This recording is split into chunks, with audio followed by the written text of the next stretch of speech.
Hello and welcome to Witchy Wellness Radio. I'm your host, Lauren Chalantani, women's holistic health coach and fellow recovering perfectionist.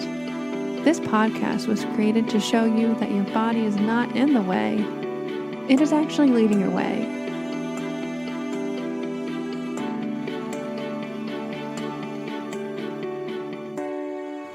Hello, welcome back to Witchy Wellness Radio, and you are listening to episode 135, Inner Voice Magic with Claire Bunce. And if you guys are interested in learning about more on essential oils, my team is hosting a live essential oils class every Monday at 2 p.m. and at 8 p.m. Eastern Standard Time.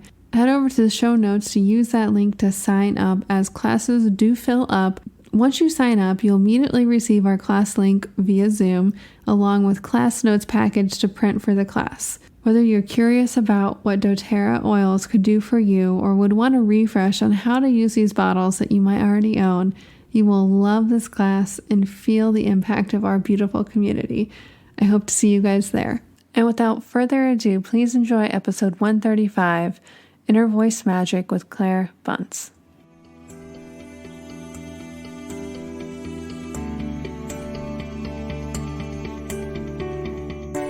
Hello, everybody. Welcome back to Witchy Wellness Radio. This is your host, Lauren, and this is a show you get to learn how your body and emotions are not in the way, but they are actually leading the way. And today we have the wonderful Claire Bunce here to talk about unlocking the magic of your inner voice. And more about Claire, she is a qualified speech and language pathologist at University College London in 2003. Before going on to specialize in the field of voice disorders. She developed an special interest in these disorders caused by psychological rather than physical reasons, which led her to studying various coaching methods and therapy techniques, including neuro-linguistic programming and mindfulness. She recently trained as an iheart facilitator, which teaches children of their own inner well-being and resilience. And in addition to all of that, she is a busy mom of 3 little kiddos and created this beautiful course, like I mentioned, Unlock the Magic of Your Inner Voice. Welcome to the show, Claire. I'm so happy to have you on here. Oh, thanks so much, Lauren. It's really nice to be here. Yeah, I love connecting with like-minded people on here, and selfishly, I'm just here to listen to other people, what they have to say, so I can learn more. And just at the end of the day, we're all kind of explaining the same things from a different perspective. And it helps me gain the knowledge to unlock my inner voice. And we all, like your tagline is learning the 7-step process to shift from overwhelmed to clarity. I have a course that I help people shift from anxious to aligned, but it doesn't, I still love learning and hearing these things because different people resonate with different times in your life, different people. So thank you for doing the work that you do. But I would love to end this rant with, how did you get to creating this beautiful course? You were very well educated, as we heard in our bio, but I'm sure there was some, personal transformation that took place, or hero's journey, that led you to want to create this course. No, thanks, Lauren. I guess for me, having worked for so many years as a speech and language pathologist, I've got a lot of experience in what I do. So I've worked a lot with people with voice disorders. So that's where people have sometimes a very disordered voice. So they might sound like this, very, very hoarse. Or sometimes they have literally no voice. So they're literally whispering, or they just don't have a thing. And what's really interesting is that sometimes they don't have a physical cause for that voice problem. They don't have a nodule, a polyp, they don't have a palsy. There is nothing wrong with their voice box. But such is the power between the mind and the body that they have an actual voice problem because of what they're thinking. And that's basically what it boils down to. And in England, it's called a psychogenic voice problem, or sometimes a functional voice problem. So I've spent a lot of time working with these clients, which I love, because you can get someone's voice back or slightly back by doing exercises like a physio would.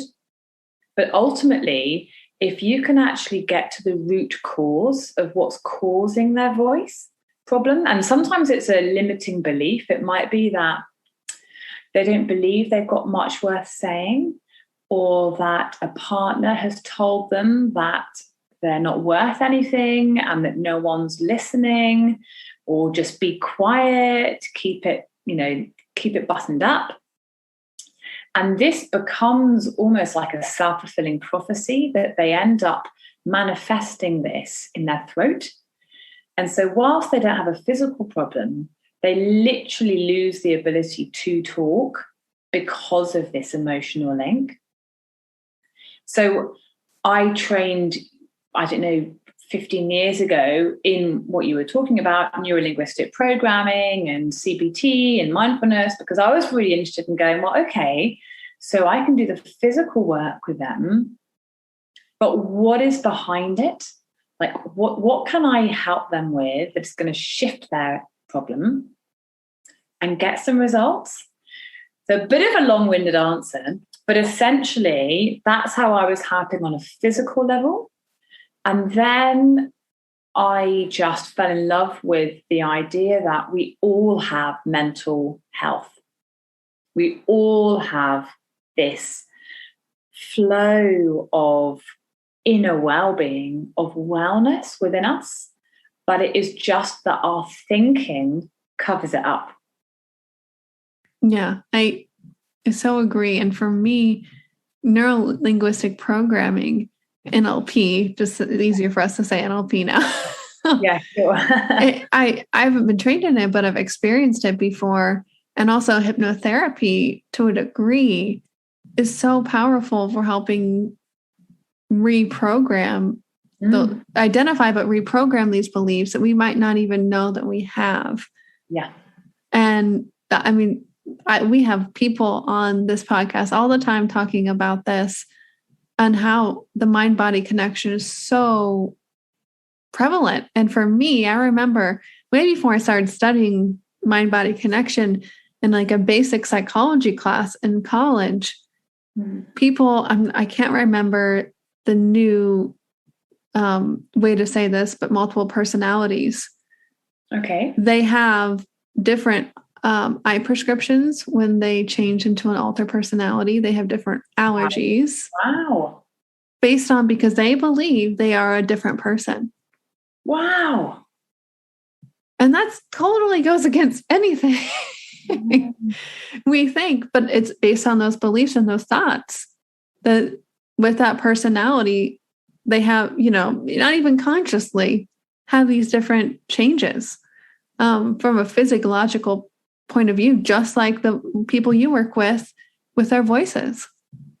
I think what's interesting is that you can look at the extremes. So you can look at people who are, like I've just described, physically struggling, like they are not able to work, they're not able to talk to their family, they've got an actual problem.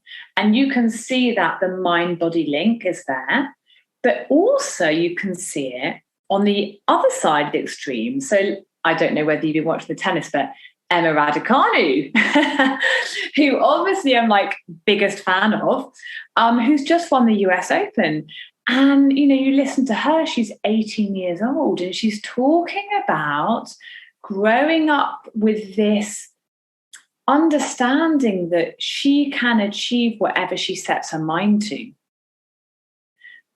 And I love that because you've got these two extremes of people who are absolutely showing us that it's in our mind.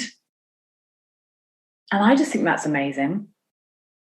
Oh, yeah. I think it's the power of that other spectrum you're talking about, the tennis player, of visualization, of practicing. You can retrain yourself to believe and feel these feelings of something you want to happen, like winning the US Open.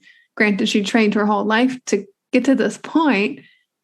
But I think of an example, a lot of people in here might know the Female Entrepreneur Association or Carrie Green. She tells a story of her in her book, She Means Business, about how she applied for this award, this young business award in England, and she visualized what it meant to meet. I can't remember who she met, but it was this big person, what it would like to meet this person and go on this helicopter ride with them. Yeah. I remember that story. Yeah. And she remembered the whole thing, from the smells to how she would be feeling, what it felt like outside. And she ended up winning. And it was almost eerie that she actually lived what she was visualizing for so long. But there's studies out there that, two of the studies I think are really interesting, are people were practicing piano and they were given the same music. One test group was actually playing the piano and practicing with the keys. Another was visualizing, practicing. Yeah. And then they did the EKG, nodes on their head, and they actually mapped their brain and had them go through that same piece of music.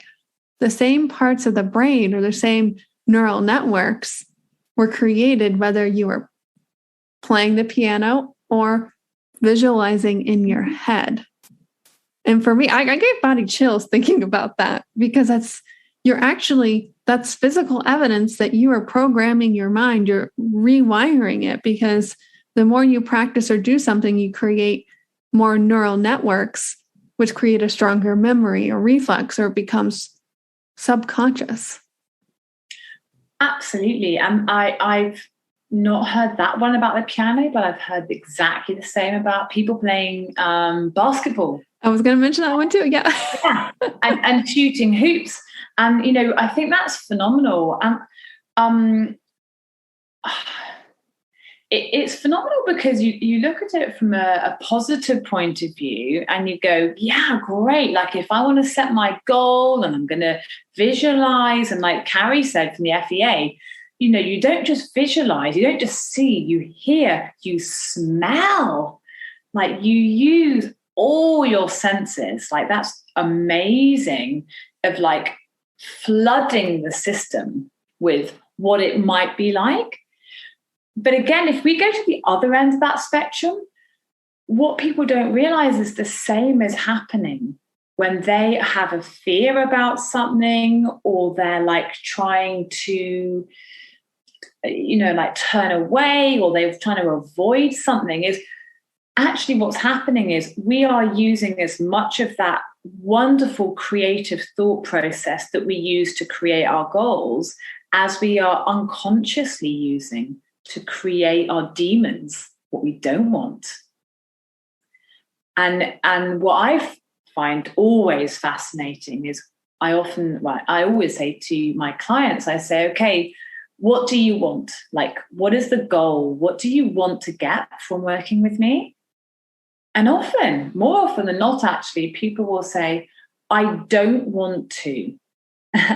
And then they paint this amazingly elaborate picture of what they don't want. And I say, look, it's like riding a bike or skiing or doing anything. Like, you will go where you're looking. And if you are looking there, you will go there. If you're skiing, I don't know if you ski, Lauren, but if you ski, you've got to look where you're going. Because if you're not looking right when you want to turn right, you're going to go left. Yeah. And I think the way that our subconscious and just mind in general works is the same exact way.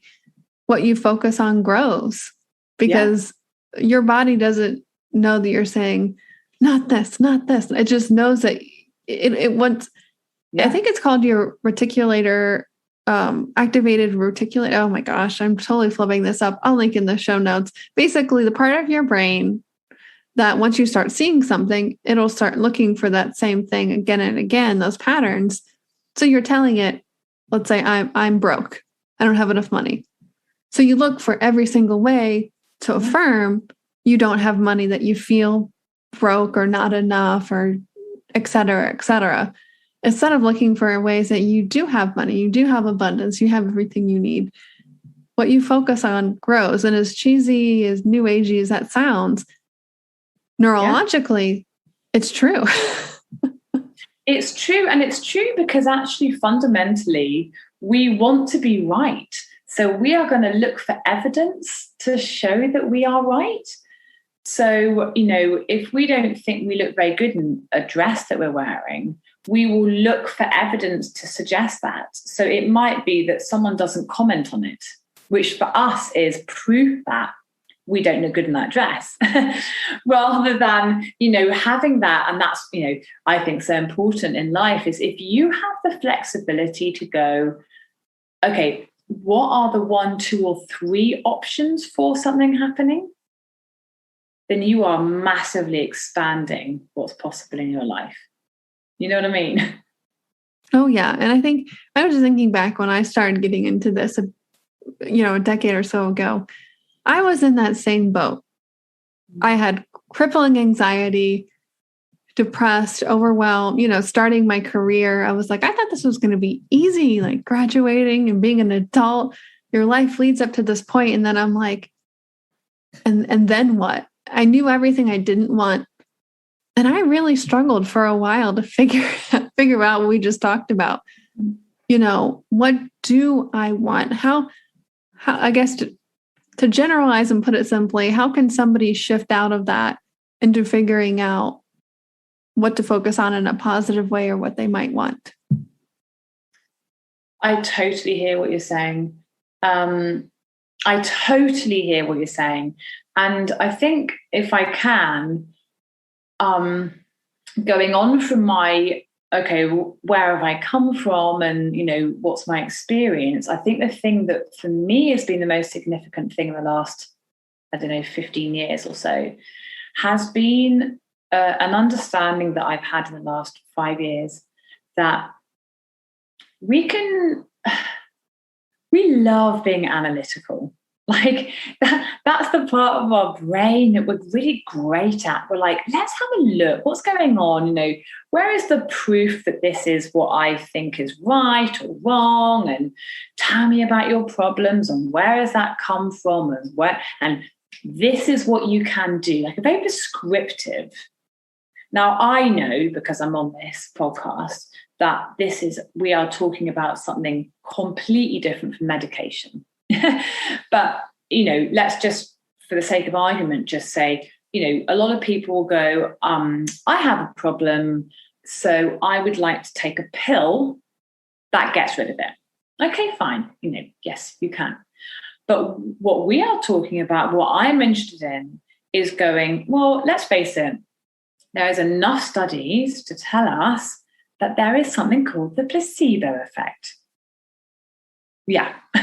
So, if you understand that, and if you actually look into the studies and the evidence behind that, isn't it more interesting to look at why the placebo effect is and how we can use that rather than trying to argue that a pill is more effective than the placebo effect? Who cares? Like, truly, other than someone who's selling a pill.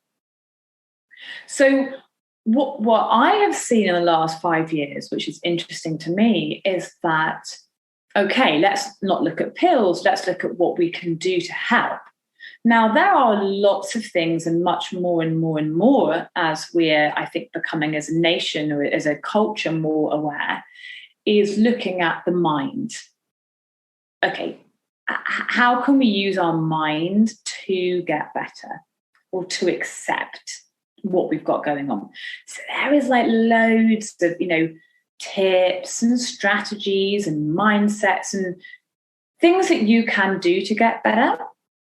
But what I have seen recently that I think is very, very important, it goes beyond what is helpful to going, why do we feel like this? And this doesn't need to be like a 10-minute, it's because my dad said something unkind or my friend at school. It's a very simple thing in what I've seen, is that if you believe that your well-being is attached to something outside of you,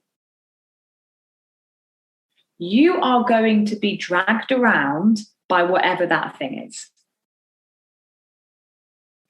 if you know, and not just know, but believe, in fact, even if you can just glimpse for a minute that you have well-being in you, that is your freedom. That is your ticket to actually not having to do a technique. And I think that's pretty special.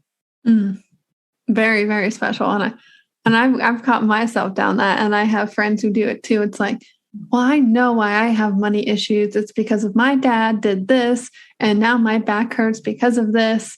And it's almost a blame game, and you get stuck in this victimhood mentality. But it's the same principle we talked about earlier.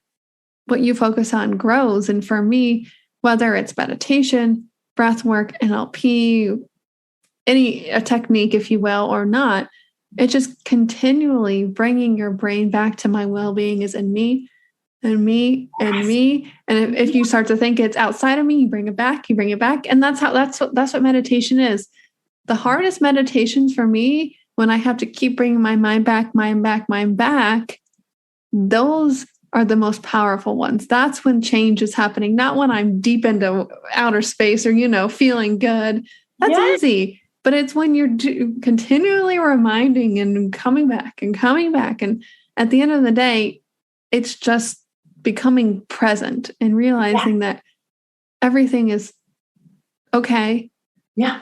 Here now. And that's it. Really. And it's easier said than done, I know. Oh God, don't we know it? I mean, yeah, it is. And I think what's hilarious is that what you've just said, every cell in my body agrees with. And it's not a new thing. Like, you can go back centuries and this message of truth, if you like, runs through it. But each kind of, it's not even like a generation, is it? But each kind of time frame of people have to interpret it, I think, perhaps in their own way. Because if you think about how much we have changed as a society just in 15 years. I mean, we didn't have, the internet didn't exist when I was at school, and smartphones didn't exist until how many years? 15, am I saying? 10? No, not 15, 10 years perhaps. So whilst it can seem a bit of a cliche to say, the power is now, or, the whole like mindfulness and meditation stuff, which I wholeheartedly go in for, but it keeps having to change to keep up with, when the Buddha was sitting under a tree 2,500 years ago, he didn't have his notifications pinging up on Instagram, did he? Oh my gosh, I love that. Yeah. And I think, from our generation to even our parents' generation, I think of this like mental health in general in my family. My parents' generation before didn't go to see therapists. Something bad happened, you just move on. And I'm not saying that's healthy. I don't approve of that. But what we're talking about here, I have to be clear, because it took me a while to actually deconstruct this. It's different than like a toxic positivity where you're pushing down things and not feeling it. It's not that. We're not just being like, la, la, la, la, la, can't hear the bad stuff. It's actually being present with it all. And I'll let you speak more to this. It's such a joy talking to you. Yeah. I think, that's, it's a weird thing, isn't it? Because when you can see what you're saying, I'm not going to say to people, you shouldn't be thinking positive. You shouldn't be trying to reframe a situation to make you feel better. Yes, by all means, do what you need to do. But there is a real danger that we place so much importance on positive thinking. What we are doing is saying, and uplift. I mean, I'm saying this from experience. Like, however many years ago, I went and meditated in silence for 10 days in India. Like, ridiculous. to like make me think in the right way. Now, I obviously missed it was wonderful, but looking back on it, even back then, I would think, oh no, I've just had a bad thought. Oh, I need to meditate for an hour longer tomorrow. You know, and you think, oh God, I've just had this. I'm judging somebody, or I'm thinking bad, or whatever it is, and like just 100% what you're saying is not a.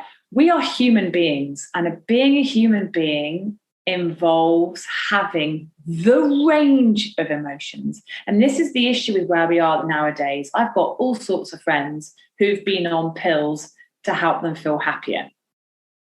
The issue with that is they can't feel anything else. It's like they've numbed, they've like gone from you can't see my hands, but gone from a whole wide range of emotions to this teeny tiny little thing. And actually, that's not about being human. Being human is about, it's the yin and the yang. It's day and night. It's black and white. We're happy and we're sad. We can't be happy if we can't feel sad. We can't be joyous if we can't feel upset. But the real magic comes from when you can accept all of those emotions and not run from one to the other, because you can't control that. You're going to have them all. That's just life. That's just being human. Oof. And I think some of the deepest moments I've had of being present have been during the more difficult times in my life, when I was able to refocus and ground myself with everything else just swirling around me, even my own emotions. I've never felt, in a weird way, felt so serene or calm. It was like the eye of the storm. And what you just said reminded me, I had to look it up off screen here, is this Rumi quote about love. And he says, your task is not to seek for love, but merely seek and find all the barriers within yourself that you have built against it. Yeah. And that's what we're talking about here. Is it's not about only positive, it's about feeling it all. And the not so good stuff is usually there to show you what you're holding on to that's keeping you from the other side of that, the brighter side, if you will. At least in my beliefs, like, stuff comes up for us to peel back the layers in order to grow into a new perspective. I don't want to say it's a higher or better version, but it's like a deeper, multifaceted perspective of the same truth. 100%. Yeah, it's so powerful about feeling all of the good and the bad and in between, because I have a tendency of just putting my head down, go and focus, and not, want to just go, don't feel anything. And then all of a sudden it's everything comes up. So I have to slow myself down and check in and realign myself throughout the day to see how I'm going, so I don't go unconscious. It's just about learning how to become conscious of yourself more throughout the day, which in my opinion is just living a meditation, really. Yeah, and that's really interesting, because when you say living in meditation, I know that you don't mean literally sitting on a cushion in your house meditating, but it's being in that state where you can, this is what it is for me, is being able to feel all the feelings and not judge them. Yeah, the non-judgment. It's the not, because, and that is where the suffering is. So, something can happen in your day where you go, oh my God, like, okay, let's just say, for sake of argument, I get a ticket on my car. Like, I parked in the wrong place, so I've overdone, like I've parked for longer than I should have done, and I have a parking ticket. Now, the fact is, that parking ticket seems to me to make me really cross. So I have a moment where I'm like, oh my God, that is so annoying. Like literally, I was 2 minutes over. That is so unfair. But what we tend to do is we don't stop there. We keep that story going. And it's at that point, like if at that point you go, ugh, okay, fine, poof, then it's an event. And it's happened. I mean, it's already in the past anyway, isn't it? Let's face it. It's already gone. But what we tend to do is we tend to ruminate, if that's the word, and go over it. And so annoying. I knew I was running a bit late. I should have just left the shop, or I should have told my friend that I really had to go, or why does this always happen to me? So as long as you keep that thinking going, you're still feeling the feelings, because, and this is what is so important to recognize, it's not the event itself that causes the feeling, it's our thinking about the event that causes the feeling. And when I first heard that, I was like, yeah. It's kind of the same thing, isn't it? Yeah. The event, the thinking, same thing, whatever. But it's so different, which explains why the same thing can make two people have very different feelings. Like I don't know you, but maybe you love cats, and for the sake of argument, I hate cats. Now, that's not the cat. The cat can't have the same. It can't put a feeling into us, otherwise we'd both love them. And it explains why perhaps I used to hate coffee or olives. Now I love coffee and olives. So it's not the coffee or olives, it's my thinking about. So once you start cottoning on to, it's my thinking that's creating my feeling, that's quite liberating. Mm-hmm. And what we were talking about earlier, how the studies with the piano and the basketball, and how practicing and visualizing actually changes the same part of your brain. Well, that same concept, apply that to what Claire just spoke about. Anytime you think about an event that's emotionally charged, you're thinking about that event. You are replaying those same thoughts, emotion, and those biochemicals in your body. You're reaffirming the situation, just like you said. If you got a ticket, then the whole day is ruined. It just keeps it's a snowball and going and going and going. And long term, you can create a whole identity based on suffering from a ticket 5 years ago, or some tragic event that happened. And not to say that tragic events you should get over by any means, and not feel the feelings. But it reminds me, we spoke of the placebo, but there is something very similar to that called the nocebo, which means patients who understand or expect the negative side effects of a test or the medications will actually exhibit those negative side effects while actually receiving the placebo. So if you think about my God, isn't that crazy? So wow. Like someone going to get chemotherapy for the first time, or thinking about chemotherapy, people will start losing their hair before they start getting chemotherapy because they know that's a known side effect. Now, that's not an actual study. I just give that as an example because I know that happens to people before they even get chemo. Because your brain has this belief and thought system of these negative side effects. And they're seeing it in research studies with medication that people, they'll tell them this is what it should do. Here are some side effects. And now they might have to start accounting for the nocebo effect, which is just proving how powerful our thoughts and our minds really are. That is absolutely amazing. And I've never heard of that. I heard recently about a study of looking into the placebo effect. I'm like, yes, please. Can you please spend some money looking at that rather than trying to prove that antidepressants, for instance, are better than the placebo? Can we not spend the money on what's going on here? So that is fascinating, because I had heard that there was research looking into the fact that people were told that they were getting a placebo, but still getting better. Wow. I don't know. Yeah, I don't. That's me. I haven't heard that one either. I don't know. We need a third term now. We have the placebo, nocebo. Yes-ebo. Yes-ebo. Oh my goodness. Well, I know we've been talking so much about conscious, subconscious, neuro, linguistic, all the things I love. I would love to talk a little bit about your course, because you can condense all of this beautiful information in an easy, accessible way for people to shift out of overwhelm and into clarity. Who wouldn't love that? Could you tell us a little bit more about your course if anybody is interested in learning more? Yeah, of course. I think, nobody leads a life where it is plain sailing. We all have moments where we think, woof, crikey, this has been quite tough.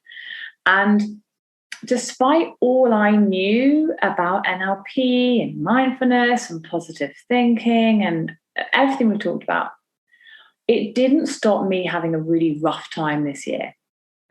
I'm a mum of 3 young kids. My husband's a pilot. He wasn't working. We were having a huge house build where we had no heating, no water. I was working so hard to keep the money coming in. So earlier this year, it was rough, as it has been for so many people. And it was rough. And during one of those moments where I thought, this is pretty bad. And then I was judging myself, you're such an idiot. How you know all this stuff? Why can't you get yourself out of feeling overwhelmed? This is what you're teaching people, for heaven's sake. And you can't even help yourself. What's going on? And in that moment, I had this wonderful memory and insight that we are all sitting in our well-being. We are all sitting in wonderful mental health, but for our thinking. So at that moment, I was like, okay.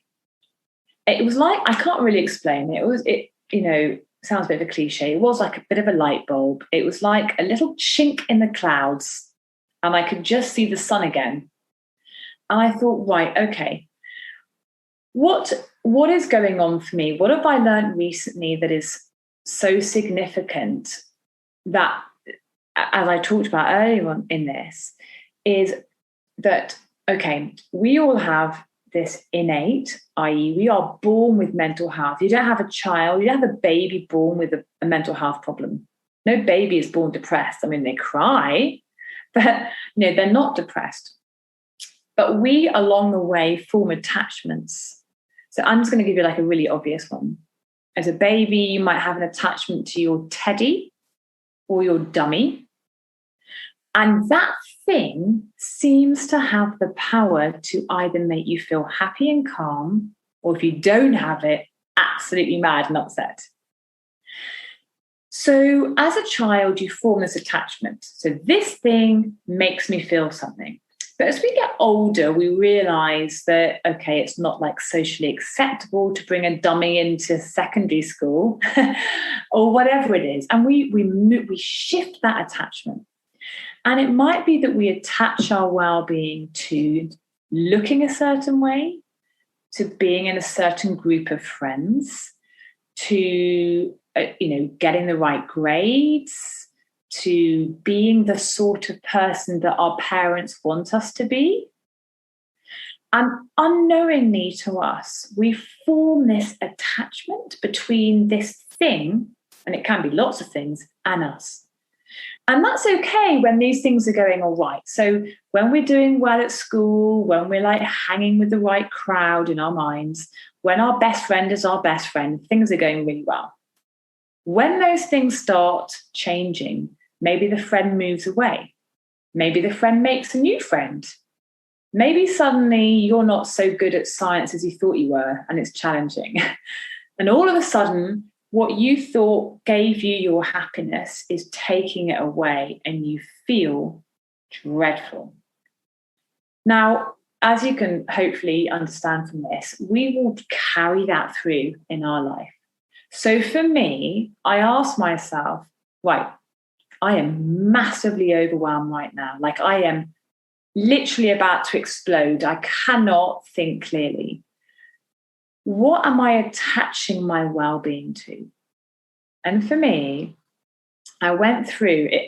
I ended up coming up with seven steps, 7 kind of questions that made me really go, what is it that seems to be taking away my well-being right now?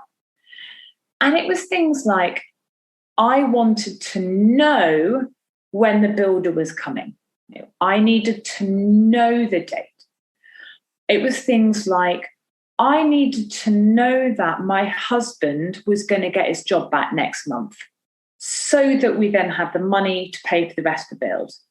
It was things like, I need to know that COVID is going to stop so soon that the children go back to school and I don't have to homeschool.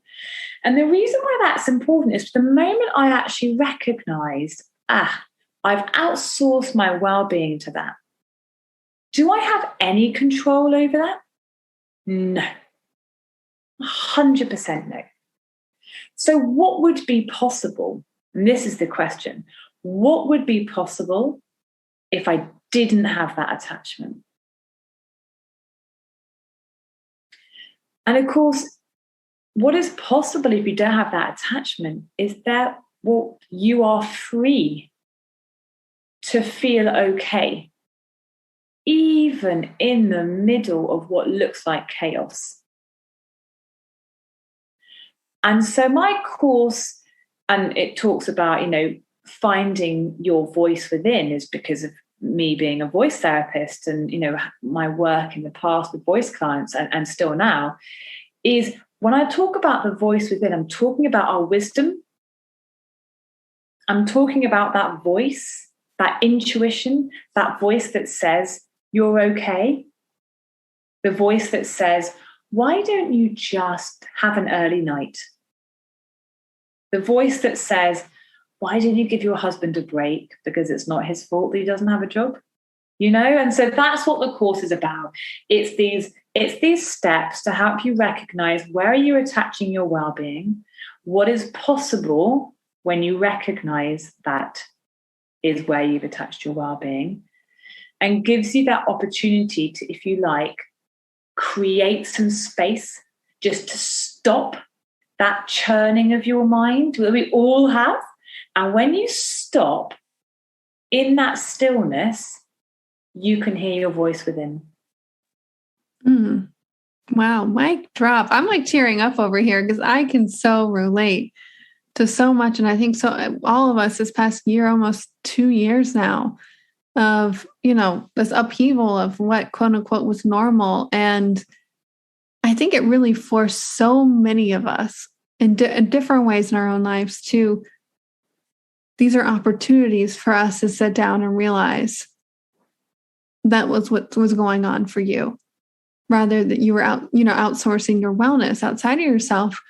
And that's that shift that's so powerful, that it's not happening to me, it's all happening for me. And furthermore, for me, for my growth, but for me to realize that there's I can't do anything about it. And once I can accept this reality, that's when that release happens. That's when that growth happens, that you're taking your power back. And you so beautifully describe that. And yeah, I'll link everything in the show notes for you guys for this course. This is powerful, simple, but beautifully created by Claire. Thank you so much for describing that to us. You're welcome. Yeah. I have the same way. It's like, man, I teach women to do this. This is what I have a course on this. Yet I have to remind myself of this. The past 2 years were a lot of up and downs for me. But all in all, I learned things about myself. I overcame stuff. Mm-hmm. I was able to grow, and I am better for it. Unfortunately, life is not just always rainbows and butterflies. Like we said at the beginning, it's feeling it all. It's feeling it all. Absolutely. Yeah. Oh, well, thank you so much, Claire, for coming on the show today. On that note, the perfect ribbon on top of the gift, the present there. Was there anything else you wanted to talk about before we start to close the show today?